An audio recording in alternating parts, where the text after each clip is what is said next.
नमस्कार. प्रकाश ऑन बेसिक्सवर आपलं स्वागत आहे. मी प्रकाश जोग. गेल्या 2 सेशन्समध्ये आपण आपलं हृदय कसं काम करतं ते बघितलं. एक अतिशय सुरेख काम करणारं यंत्र, ज्याच्याशिवाय आपल्या आयुष्याला काहीच अर्थ नाही असं यंत्र. पण एक लक्षात घ्या की ते सर्व आतमध्ये आहे. मग बाहेर त्याच्याबद्दलची माहिती पाहिजे असेल तर काहीतरी वेगळी पद्धत वापरली पाहिजे, आणि ती माहिती आतनं आपल्याला बाहेर आपल्याला समोर बघता आली पाहिजे. आतमध्ये जे ताबा ठेवतं ते व्होल्टेज, आणि मग ते व्होल्टेज जर आपल्याला मोजता आलं तर आपल्याला आपल्या हृदयाची माहिती बाहेर मिळवता येईल. आणि ते कसं केलं जातं आणि त्याचे परिणाम काय होतात आणि त्यात अडचणी काय येतात याची चर्चा मी आज करणार आहे. आतलं व्होल्टेज हृदयापाशी असलेलं आपल्या स्किनच्या वरपर्यंत येऊ शकतं, आणि हे स्किनपर्यंत पोचलेलं जर व्होल्टेज आपल्याला मोजता आलं आणि त्याचे आलेख काढता आले तर हृदयाची माहिती आपल्याला मिळणं शक्य आहे. मग ते मोजायचं कसं? तर त्याच्यासाठी जी यंत्र वापरलं जातं त्याचा परिणाम म्हणजे ECG. आपल्याकडे आपण त्याला ECG असं म्हणतो, इलेक्ट्रोकार्डिओग्रॅम असं म्हणतो. काही ठिकाणी अमेरिकेत EKG हा शब्द वापरला जातो, जर्मनीमध्ये, कारण कार्डिओसाठी के वापरायची पद्धत जर्मन ह्याच्यात आहे, त्यामुळे तो EKG किंवा ECG दोन्हीचा अर्थ एकच. मग हे एक यंत्र आहे, आणि यंत्राचा वापर करून वेगवेगळ्या ठिकाणची व्होल्टेजेस मोजली जातात. फक्त हृदयापाशी असलेल्या जागेचीच नाही, तर ती व्होल्टेज मोजण्यासाठी आणखी काही ठिकाणीही इलेक्ट्रोड्स लावले जातात. मग ते किती इलेक्ट्रोड्स लावायचे हे तुम्हाला कुठल्या प्रकारची माहिती पाहिजे आहे त्याच्यावर काही प्रमाणात अवलंबून असतं. पण जो सॉफिस्टिकेटेड आणि उत्तम प्रकारचा ECG काढला जातो त्याला 12 लीड ECG असं म्हटलं जातं, ज्याच्यात 12 वायर्सचा वापर केला जातो. हातांना 2 ठिकाणी, पायांना 2 ठिकाणी, डाव्या बाजूला 4थ्या आणि 5व्या बरगडीच्या मध्ये एक 4 किंवा 5 वेगवेगळ्या ठिकाणी हे इलेक्ट्रोड्स लावले जातात. काही विशिष्ट कामासाठी वेगळ्या ठिकाणीही इलेक्ट्रोड्स लावले जातात, आणि हे इलेक्ट्रोड्स तिथेच लावून न ठेवता त्याला एक कंडक्टिंग पेस्ट लावली जाते, ज्याच्यामुळे ते व्होल्टेज व्यवस्थित मोजता येईल अशी. आणि मग हे व्होल्टेज खूप कमी असतं, त्यामुळे ह्या युनिटच्या आतमध्ये जे यंत्र असतं त्याला खरं तर मायक्रोव्होल्ट मीटर किंवा मिली व्होल्ट मीटर या लेवलचं ते असतं. याच्या व्यतिरिक्तही आणखीन काही रचना आतमध्ये असते, वेळ मापन करण्याची क्रिया केली जाते, आणखीनही काहीतरी केलं जातं. असं हे यंत्र दिसायला छोटंसं असलं तरी अतिशय महत्त्वाचं. आणि मग वेगवेगळ्या ठिकाणी इलेक्ट्रोड्स लावून मोजमाप केलं जातं व्होल्टेजेसचं. ह्याचं काय होतं ह्याची प्रक्रिया थोडीशी गुंतागुंतीची आहे, फार समजायला कठीण नाही. असा त्याच्यात काही भाग फिजिक्सचा आहे, तो मी तुम्हाला सांगतोच. काही गोष्टी मी रिपीट करेन म्हणजे मग त्या समजायला क्लिअर होतील. मुळात या सेल्समधले आयन्स यांचं स्थित्यंतर जेव्हा होतं बाहेर आणि आत, त्यामुळे हे व्होल्टेज बदलतं. नॉर्मली सेल जो असतो त्याच्यात पोटॅशियम आणि सोडियम आयन्स आतमध्ये हे एका विशिष्ट पातळीपर्यंत असतात. याला पोलराइज्ड किंवा पोलरायझेशन स्टेट असं म्हटलं जातं. आणि या गेट्समधनं, ज्याची चर्चा मी पूर्वी केली, हे आयन्स आत बाहेर जायला लागतात. त्याचा परिणाम म्हणजे ह्याचे लेवल बदलते, आणि -90 मिलीव्होल्टपासनं हे 20 मिलीव्होल्टपर्यंत जातं प्लस, आणि याला डिपोलरायझेशन असं म्हणतात. असं झालं की एक इम्पल्स किंवा विजेचा तरंग निर्माण होतो, आणि जेव्हा एखाद्या मसलमध्ये डिपोलरायझेशनची वेव्ह पोचते तेव्हा तो मसल आकुंचन पावतो किंवा कॉन्ट्रॅक्ट होतो. मग तो सतत आखडून ठेवायचा नसतो. त्यामुळे काही क्षणांनंतर हे डिपोलरायझेशन स्टेट ही परत पोलरायझेशनकडे आणायची, म्हणजे त्याला रिपोलरायझेशन असं म्हटलं जातं. पोलरायझेशन म्हणजे जेव्हा रिलॅक्स्ड स्टेट आहे ती. डिपोलरायझेशन म्हणजे मसल्स कॉन्ट्रॅक्ट होतात ती. आणि रिपोलरायझेशन म्हणजे परत कॉन्ट्रॅक्शनकडनं परत रिपोलरायझेशनकडे. हा तो सिक्वेन्स आहे. आणि या प्रक्रियेमध्ये ते व्होल्टेज निर्माण होतं जे या मसल्सना कॉन्ट्रॅक्ट करतं. हा पहिला टप्पा झाला. आता दुसरा भाग.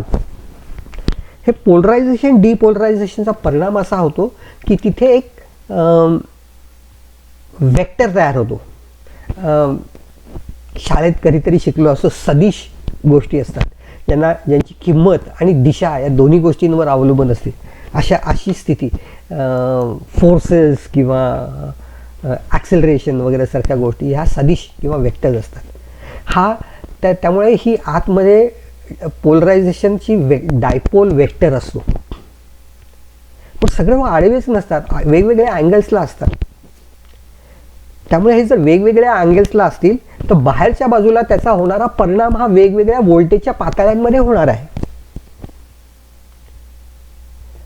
पण मग आपण मोजतो ते बरोबर आहे का चुकीचं?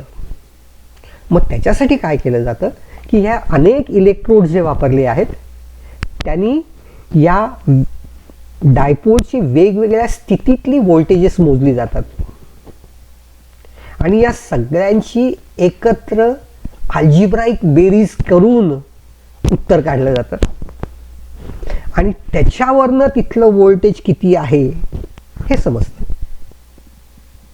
त्यामुळे या सर्व इलेक्ट्रोडचा वापर करून प्लस मायनसचा वापर करून व्होल्टेजेस मोजली जातात आणि मिलीव्होल्ट आणि टाईम, एक्स ॲक्सिसवर टाईम आणि वाय ॲक्सिसवर मिलीव्होल्ट असा आलेख काढला जातो आणि या आलेखालाच इलेक्ट्रोकार्डिओग्रॅम किंवा इलेक्ट्रोकार्डिओग्राफ असं म्हटलं जातं.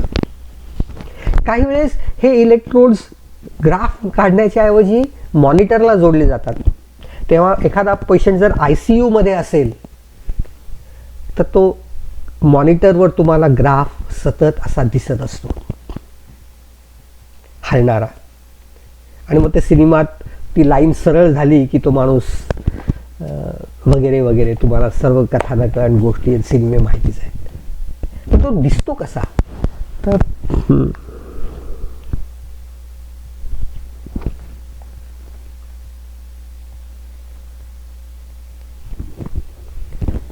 हा एक टिपिकल ECG आहे. वरचा पीक, खाली काही थोडे आकार, रेगेच्या खाली गेलेले थोडेसेही जाणवतील असा हा ग्राफ. प्रत्येक 2 पीक्स मधलं अंतर हे 0.8 सेकंड आणि हा एक ठोका असं म्हणायला हरकत नाही हृदयाचा. अशी ही स्थिती आणि असा हा आलेख. थोडासा कॉम्प्लिकेटेड जरी वाटला तरी तो सिम्प्लिफाय करून त्याचे किती भाग आहेत हेही आपल्याला सहज बघणं शक्य आहे. मी हा आलेख तुम्हाला आणखीन जवळनं दाखवतो थोडासा. हा असा दिसतो. सोपा केलेला भागात हा आहे. P, Q, R, S आणि T असे 5 भाग त्याचे तुम्हाला दिसतील. खरं तर 3 पीक्स आहेत असं जाणवेल. एक P च्या ठिकाणी आहे, एक R च्या ठिकाणी आहे आणि एक T च्या ठिकाणी आहे. असा हा आलेख. आणि हा सिस्टोल आणि डायस्टोल या दोन्ही स्ट्रोक्ससाठी मिळूनचा आलेख असतो. पण एकमेकांवर असल्यामुळे आपण फक्त यातल्या सिस्टोल भागाची म्हणजे जिथे प्रेशर वाढतंय त्या भागाची विचार करू. बर, मग हे मोजमाप केलं कसं जातं? इलेक्ट्रोड्स कनेक्ट केले जातात आणि त्यातनं काहींना पॉझिटिव्ह काहींना निगेटिव्ह व्होल्टेज दिलं जातं आणि त्याचा परिणाम म्हणून जो होतो त्याचा बदल मोजमाप केलं जातं आणि यावरून हा आलेख तयार केला जातो. थोडक्यात हृदयाची इलेक्ट्रिकल ॲक्टिव्हिटी मोजली जाते आणि त्याचा एकत्रित परिणाम ग्राफच्या रूपात प्लॉट केला जातो. यात डिपोलरायझेशनचा भाग असतो, रिपोलरायझेशनचा भाग असतो आणि तो वेंट्रिकल्ससाठी असतो आणि एट्रियमसाठी पण असतो. मागे हा आलेख तुम्हाला दिसतोच आहे. असा आणखीन एक पीक, आणखीन एक पीक, आणखीन एक पीक, हे रिपीटेड पॅटर्न कसा दिसतो तोही मी तुम्हाला दाखवलाय. हा जो पीचा भाग आहे, पीचा उंचवटा जो तुम्हाला दिसतोय त्याला एट्रियल सिस्टोल असं म्हटलं जातं आणि ह्याच्यासाठीचा काळ हा 0.1 सेकंड इथपर्यंतचा असतो. थोडासा कमी जास्ती असणं नक्कीच शक्य आहे. आणि इथे डिपोलरायझेशन झाल्यामुळे एट्रियम कॉन्ट्रॅक्ट होतं.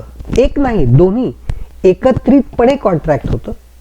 त्याचा परिणाम म्हणजे हे रक्त सर्व वेंट्रिकल्समध्ये जायला लागतं. ह्याची चर्चा आपण गेल्या वेळेस केलेली आहे. तो हा पहिला भाग, पीचा भाग, त्याला 0.1 सेकंड लागतो. मग त्याच्यानंतर QRS हा जो भाग आहे हा वेंट्रिक्युलर सिस्टोल हा भाग आहे. ह्याला 0.3 सेकंड्स लागतात. या क्षणी वेंट्रिकल्स कॉन्ट्रॅक्ट होतात, रक्त एक तर फुफ्फुसांकडे जातं किंवा शरीरभर पसरतं. म्हणजे हा 0.1 सेकंड आणि 0.3 सेकंड असा 0.4 सेकंडचा भाग झाला. आणि ते एकदा ते कॉम्प्रेस झाल्यानंतर ते सोडलं तर पाहिजे ना, म्हणजे रिलॅक्स व्हायलाच पाहिजे. म्हणजे त्याला डिपोलरायझेशन पासून पोलरायझेशन कडे न्यायचं, म्हणजे त्यालाच रिपोलरायझेशन असं म्हटलं जातं. आणि त्याच्यासाठी 0.4 सेकंड्स इतका जो काळ आहे तो हा टी वेव्हचा भाग जो आहे तो. त्यामुळे पीचा उंचवटा, ऑरिकल्स कॉन्ट्रॅक्ट, एट्रियम कॉन्ट्रॅक्ट झाले, वेंट्रिकल्स कॉन्ट्रॅक्ट झाले तो खालचा भाग, आणि ते परत रिलॅक्स झाले तो तिसरा भाग टीचा. पण तो बरेच वेळा वेंट्रिक्युलर सिस्टोलचा भाग येतो, रादर वेंट्रिक्युलर रिलॅक्सेशनचा भाग येतो. पहिला जो आहे म्हणजे एट्रियल रिलॅक्सेशन, ते त्याचा जो भाग आहे तो मधल्या पीकच्या वेळेसच होऊन गेलेला असतो. त्यामुळे तो इथे मोजला जात नाही किंवा दिसतही नाही. हे झालं स्टँडर्ड प्रकरण. साधं व्यवस्थित काम करणारं हृदय असेल तर हे असं असतं. एक बीट म्हणजे एक सायकल, आणि ही स्टँडर्ड पॅटर्न म्हणजे 72 बीट्स पर मिनिट जर असेल तर 0.833 सेकंड्स याला लागतात. आणि मग हा ग्राफ आपल्याला PQRST या भागातनं दिसतो. टाइम डिले तर असणारच आहे प्रत्येक ठिकाणी, त्यामुळे तो मधला भाग काही काही वेळेस जास्ती लांब असण्याची शक्यता आहे. आणि या काळामध्ये हृदयाची मसल परत रिलॅक्स होऊन मूळ पदाला परत येतात पुढच्या ठोक्यासाठी.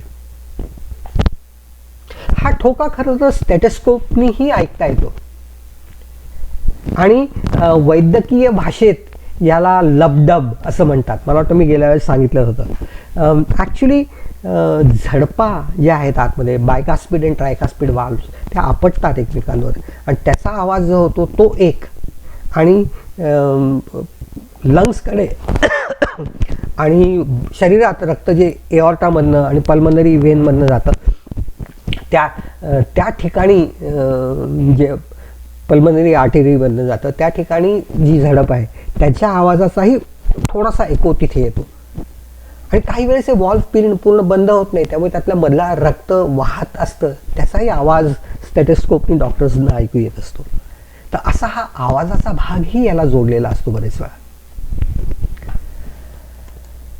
जिथून जिथोर हे सर्व व्यवस्थित चालू असतं तिथोर सर्व उत्तम आहे. आपल्याला हे सर्व सारखंच दिसतं, पण भरपूर व्यवस्थित अभ्यास करून आणि अनुभव ह्या दोन गोष्टींचा वापर करून डॉक्टर्स याचा वेगवेगळा अर्थ लावू शकतात. मी तुमच्यासमोर फक्त साधी माहिती देतोय, पण त्याचा योग्य अर्थ लावणं ही प्रक्रिया दिसते इतकी सोपी नाही. त्याच्यासाठी अनुभव आणि शिक्षण या दोन्हीची जरूर आहे, हे लक्षात ठेवलं पाहिजे. जोपर्यंत ECG नॉर्मल आहे, म्हणजेच जिथोर PQRST पाहिजे त्या वेळेस पाहिजे तसं कार्य करतायत, तोपर्यंत सर्व व्यवस्थित आहे. याला नॉर्मल कार्डियाक रिदम असं म्हटलं जातं. पण मी तुम्हाला आधी सांगितलं होतं की एक न्यूरॉन आहे, त्याच्यामुळे काही प्रमाणात हार्टवर आपला ताबा असतो आणि त्यामुळे कधी कधी वेग जास्ती असतो, कधी कमी असतो, कधी 60पर्यंत. त्यामुळे 60 ते 100 या रेंजमध्ये आपला हृदयाचे ठोके बदलत असतात, वेगवेगळ्या कारणांनी बदलत असतात. हे सर्व नॉर्मल आहे असं गृहीत धरलं जातं. याला नॉर्मल सायनस रिदम. पण काही वेळेस 60च्या खाली जायला लागतं, त्याच्याहून कमी ठोके. काही अतिशय उत्तम ॲथलीट्स किंवा योगी लोकांची व्हॅल्यू ही 60च्या खाली असू शकते, पण ती स्पेशल केसेस आहेत. नॉर्मली जर खूप खाली जायला लागलं तर काहीतरी चुकतंय हे लक्षात घेतलं पाहिजे. जर 60हून कमी असेल त्याला ब्रॅडी कार्डियॅक स्टेट असं म्हटलं जातं. आणि जर काही कारणांनी हृदयाचा ठोक्यांचा वेग हा 100हून जास्ती झाला तर त्याला टॅकी कार्डियॅक स्टेट असं म्हटलं जातं. तो फास्ट झाला. टॅकी म्हणजे फास्ट. फिजिक्समधल्या काही लोकांना टॅकीऑन्सबद्दल माहिती असेल, ते प्रकाश किरणांवरून वेगाने जाणारे वगैरे वगैरे. तर टॅकी आणि ब्रॅडी असे हे दोन भाग. ब्रॅडी म्हणजे 60पेक्षा कमी आणि टॅकी म्हणजे 100पेक्षा जास्त हार्ट रेट, असा हा त्याचा संदर्भ आहे.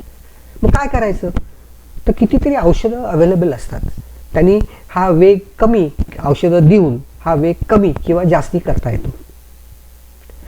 बीटा ब्लॉकर्स असतील, औषधं असतील तर त्यांनी वेग हा कमी करता येतो.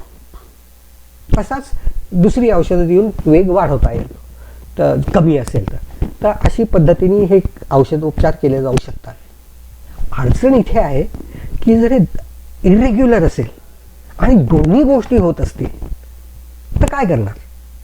मग कधी कधी कमी होते, कधी कधी जास्ती होते, आणि ह्याला मी कमी होण्याचं औषध दिलं तर काय होईल. कमी असतानाच जर हे औषध परिणाम करणार असेल तर ते रेट आणखीन खाली जाईल आणि तो माणूस दगावण्याची शक्यता आहे. किंवा 100 आहे, 125 आहे आणि मी त्याला फास्ट करण्याचं औषध दिलं गेलं कारण काही वेळेस ते स्लो आहे म्हणून, तर आणखीन अडचण येऊ शकते. त्यामुळे जेव्हा हे इरेग्युलर आहे आणि दोन्ही अडचणी आहेत तेव्हा औषधं देऊन चालत नाही, मग काहीतरी वेगळा उपाय करायला पाहिजे. आणखीन एक गोष्ट होऊ शकते, वयोमानाने हळूहळू आपल्या मसल्सची ताकद कमी पडायला लागते. ते आतले सेल्स पेसमेकर जे आहेत ते पुरेसं व्होल्टेज डेव्हलप करू शकत नाहीत आणि अशा वेळेस बाहेरून आधार द्यायला लागतो. आणि हा आधार दोन पद्धतीचा. एक म्हणजे पेसमेकर्स.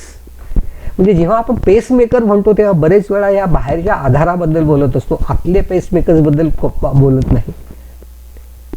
आणखीन एक असतं की आपण सिनेमात पाहतो की बाई हार्ट अटॅक आला आणि मग ते काहीतरी दोन छातीला लावतात आणि शॉक देतात आणि तो परत माणूस जिवंत होतो वगैरे वगैरे. किंवा फिल्म क्लिप्स आपण बघितलेल्या असतील. जेव्हा हृदयाचं काम व्यवस्थित चालत नाही तेव्हा त्याला फायब्रिलेशन असं म्हटलं जातं आणि त्याचा परिणाम म्हणजे अंधारी येणं, चक्कर येणं, वीकनेस येणं असं व्हायला लागतं. आणि एक्स्ट्रीम केस म्हणजे हार्ट रिदम पूर्ण चुकला आणि मग हृदयावर प्रेशर येऊन हृदय बंद पडलं किंवा हार्ट अरेस्ट झालं. मग ह्याच्यावर उपाय काय? तर हा जो दुसरा भाग आहे ह्याला डिफायब्रिलेशन असं म्हटलं जातं आणि या हत्याराला किंवा इन्स्ट्रुमेंटला डिफायब्रिलेटर असं म्हटलं जातं. ह्याचा परिणाम असा होतो की तिने एक शॉक दिला जातो आणि हृदय बंद पाडतात. खूप गडबड गोंधळ आहे, सगळ्यांना एकदम शांत करून टाकायचं आणि मग सगळ्यांना व्यवस्थित कामाला लावायचं. हीच पद्धत इथे आहे. हृदय बंद पाडतात आणि मग ते सुरू जे होतं लगेचच ते नीट व्यवस्थित काम करायला लागतं, कारण आधीचा रिदम त्याचा चुकलेला असतो. म्हणून तो शॉक देऊन हृदय बंद पाडून परत सुरू करायचं, ही प्रक्रिया केली जाते. That is the defibrillator. पण दरवेळेस इतकं चूक असेल असं नाही. कधी कधी मसल्स वीक झाले, सिग्नल वीक आहे, कधी कधी पुढे मागे होत आहे. मग त्याच्यासाठी पेसमेकर वापरला जातो. पेसमेकर वापरायचा तो कशासाठी हे बघितलं पाहिजे. पेसमेकर कुठल्या प्रकारचे असतात तेही बघितले पाहिजे. खरं तर 3 प्रकारचे पेसमेकर जगात आहेत. आपल्याकडे किती वापरले जातात हे सिच्युएशनवर अवलंबून आहे. पहिलं म्हणजे सतत पल्स देत राहतील असे पेसमेकर्स. म्हणजे जेव्हा तुमची स्वतःची पल्स हृदयाला पोचणारं व्होल्टेज हे पुरेसं नाही आहे किंवा सरकलेलं आहे, तेव्हा योग्य वेळेस योग्य क्षणी त्याला पल्स देणं, असं काम करणारा पेसमेकर हा एक प्रकार. दुसरं म्हणजे सतत तो मॉनिटर करत राहायचं नीट चाललंय का नाही, आणि जर कमी पडत असेल त्या क्षणाला तेवढ्या पुरतंच सिग्नल द्यायचा, कमी पडत असेल तर त्या क्षणी द्यायचा, जास्ती होत असेल तर त्या क्षणी थांबवून ठेवायचा वगैरे. म्हणजे हा मॉनिटर करून पाहिजे तेवढाच देणं. आणि तिसरा म्हणजे असं असून शिवाय त्याच्यात डिफायब्रिलेटर पण जोडलेला असतो. म्हणजे जर चुकून काही अडचणीने फारच आउट ऑफ वे झाला तर त्याला शॉक देऊन परत सुरू करायचं. अशा प्रकारचा जास्ती सॉफिस्टिकेटेड अर्थात अशा प्रकारचे पेसमेकर्स असू शकतात. मग करायचं काय, कसं करतो? तर त्यांनी मुळात त्याचं काम रिदम सुयोग्य व्यवस्थित ठेवणे, वीक असेल तर पुरेसं व्होल्टेज प्रोव्हाइड करून ठेवणं आणि त्याच्यावर देखरेख आणि निगराणी ठेवणे, व्यवस्थित काम करेल ह्याची काळजी घेणं, एवढं काम हा पेसमेकर युनिट करत असतो. तर काय असतं, तर एक पेसमेकर म्हणजे एक पल्स जनरेटर असतो. पल्स म्हणजे ते सिग्नल, तो जनरेट करणारं इलेक्ट्रॉनिक सर्किट असतं. मग तारा असतात, किती लावायच्या, ते किती 2 ठिकाणी लावायच्या, 3 ठिकाणी लावायचे, ते डॉक्टर्स ठरवतात त्याप्रमाणे. ते त्याचे इलेक्ट्रोड, त्याचे लीड्स असतात आणि बॅटरी असते. ती बॅटरी आणि पल्स जनरेटर हे इथे आतमध्ये बसवलेलं असतं आणि तारा ह्या आतमध्ये एट्रियम किंवा व्हेंट्रिक्युलर पॉईंट्सना जोडलेले असतात. SA नोड किंवा VA नोडला पाहिजे तिथे पाहिजे तसं जोडलेले असतात. 5 वर्ष हे टिकतं. 5 वर्षानंतर काय, कारण आज लागणारं व्होल्टेज खूप कमी असतं, करंट फारच कमी असतो, त्यामुळे बॅटरी 5-1 वर्ष टिकते.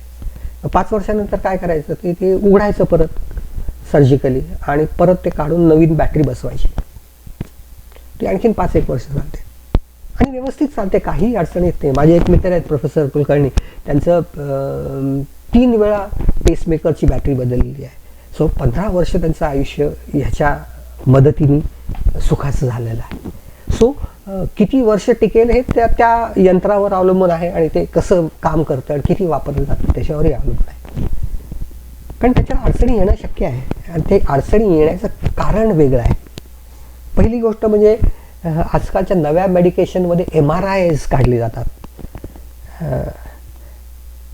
आणि MRIमध्ये मॅग्नेटिक रेझोनन्स इमेजिंग, कधीतरी त्याच्याबद्दल बोलीन, अतिशय स्ट्रॉंग मॅग्नेटिक फील्ड वापरलं जातं आणि त्याचा परिणाम होऊन हे पेसमेकर्स खराब होण्याची शक्यता असते आणि त्याचा परिणाम ताबडतोब हृदयावर होऊ शकतो. काही आता नवीन MRI सेफ पेसमेकर्स ही बनवण्याची प्रक्रिया चालू आहे. त्याचा पुढचा भाग आहे तो, let us not go into that. हा एक अडचणीचा भाग आहे, त्यामुळे त्याची काळजी घेतली पाहिजे. आणि दुसरं म्हणजे भारतीय संस्कृतीप्रमाणे कालाय तस्मै नमः, शरीर नश्वर आहे, ते एकदा गेलं की त्याला भडागनी देणं किंवा अग्निसंस्कार करणं, आणि कुठलीही बॅटरी जर आगीत टाकली तर त्याचा स्फोट होतो. तेव्हा पेसमेकर असेल तर तो काढून टाकला पाहिजे, तर त्याचा स्फोट होण्याची शक्यता असते. त्यामुळे ह्या 2 गोष्टींचाही विचार केला पाहिजे. पण असा पेसमेकर लावला तर आपलं आयुष्य कितीतरी सुखाचं होऊ शकतं. ज्यांची हृदय नीट काम करत नाही, अडचण आहे, वयाने त्रास आहे, सिग्नल्स चुकीचे येत आहेत, त्यामुळे ही अडचण येऊ शकते. अशांना पेसमेकर हा खूप मोठा दिलासा आहे. असे लोक खूप मोठा व्यायाम करू शकत नाहीत, हिमालय चढून जाऊ शकत नाहीत, कारण किती रेटनी पेस आहे ह्याला लिमिटेशन्स आहेत. त्यामुळे त्याच्यावर काही बंधनं असणारच आहेत. याच्या व्यतिरिक्तही काही यंत्र वापरली जातात. फक्त माहिती म्हणून तुम्हाला सांगतो की 2D एको नावाच्या प्रकारांनी हृदयाची माहिती काढली जाते. डॉपलर इफेक्ट ह्याच्यासाठी वापरला जातो. आणि एखादा तरंग जर एखाद्या गोष्टीवर आपटला आणि परत आला तर जाणारी वेव आणि येणारी वेव ही सारखीच असते. पण ही गोष्ट जर हालत असेल तर परत येणाऱ्या वेववर परिणाम होतो. आणि मग आधीची वेव आणि नंतरची वेव ह्यांच्यातला फरक जर मोजला तर ही गोष्ट किती वेगाने हलती आहे हे ठरवता येतं. याला डॉपलर इफेक्ट म्हणतात. ह्याची चर्चा मी कधीतरी करीन नंतर. तर त्याचे खूप छान उपयोग आहेत. हा त्यातला एक महत्त्वाचा. आपले RBC जे असतात ते रक्ताबरोबर वाहत असतात आणि रक्ताचा वेग आणि RBC वाहण्याचा वेग सारखाच असतो. मग पिझो इलेक्ट्रिक क्रिस्टल्स वापरून अल्ट्रासाऊंडचा सोर्स वापरून आतमध्ये अल्ट्रासाऊंडचे वेव्स टाकले जातात आणि ते वेगवेगळ्या ठिकाणी टिश्यूजमध्ये जाऊन परत परावर्तित होऊन येत असतात. आणि ते परावर्तित होऊन येणाऱ्या वेव्सचंही रेकॉर्डिंग केलं जातं आणि त्याच्या आधाराने इमेज तयार केली जाते. आता जर रक्त वाहत असेल तर ते वॉल्समधनं जाताना जाणार आहे आणि मग इकडनं बाहेर पडणार आहे. त्यामुळे तिथनं जर वरनं बीम पडत असेल तर वेलॉसिटी त्या पार्टिकल्सची किंवा RBCची ही रेड ब्लड कॉर्पस्कल्सची बदलणार आहे आणि ती मोजणं शक्य होतं. याच्यावरनं रक्तप्रवाह काय वेगाने वाहतोय हे समजू शकतं. रक्तप्रवाह वाहतोय का नाही हे समजू शकतं. पुरेशा वेगाने वाहतोय का नाही हे समजू शकतं. आणि वॉल्व बंद पडून रक्त परत मागे येत आहे का नाही हे लक्षात येऊ शकतं. अशा अनेक गोष्टींची माहिती या डॉपलर इफेक्टचा वापर करून आवाजाच्या साहाय्याने, अल्ट्रासॉनिक साऊंड वेव्सच्या साहाय्याने आपल्याला माहिती काढता येते आणि हृदय व्यवस्थित चालू आहे का नाही हे समजतं. अशा पद्धतीने. आणि मग ह्याच्यासाठी तरंग वापरायचे ते मेगाहर्ट्झमध्ये असले पाहिजेत. खूप आतमध्ये जाऊन शोध घ्यायचा असेल तर 5 ते 7.5 मेगाहर्ट्झ म्हणजे मिलियन हर्ट्झ इतक्या फ्रिक्वेन्सीचा साऊंड वापरला पाहिजे. सरफेस टेस्टिंग असेल तर 2.5 ते 3.5 मेगाहर्ट्झपर्यंत वेव्ज वापरल्या तरी चालतात. आणि फ्रिक्वेन्सीमध्ये किती बदल होतो हा ब्लड फ्लो काय वेगाने आहे त्याच्यावर अवलंबून असतो. त्यामुळे त्याचा वापर केला तर ही सर्व माहिती आपल्याला मिळू शकते. अशा प्रकारे हृदयाची माहिती मिळवणं वैज्ञानिकदृष्ट्या शक्य आहे. त्यातला सगळ्यात सोपा आणि आपल्याला सगळ्यांना माहिती असलेला भाग म्हणजे ECG आणि EEG आणि ICUजमध्ये मॉनिटर्स जिथे ते आपल्याला दिसतं. कमीत कमी त्याची माहिती आपल्याला नक्कीच असायला पाहिजे. म्हणूनचा हा प्रयत्न. मी जे काय सांगितलं ते तुम्हाला आवडलं असेल तर पुढच्या वेळेस हृदयाची काळजी घ्या आणि ह्या मॉनिटर्सवर काय दिसतंय ह्याच्याकडे लक्ष द्या. थोडंसं वाकून केअरफुली बघा.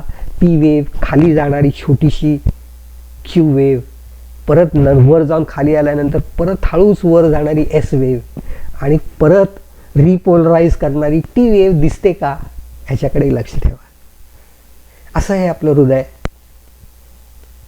या चॅनलला लाईक करा, सबस्क्राईब करा. हृदयाचा एक भाग झाला.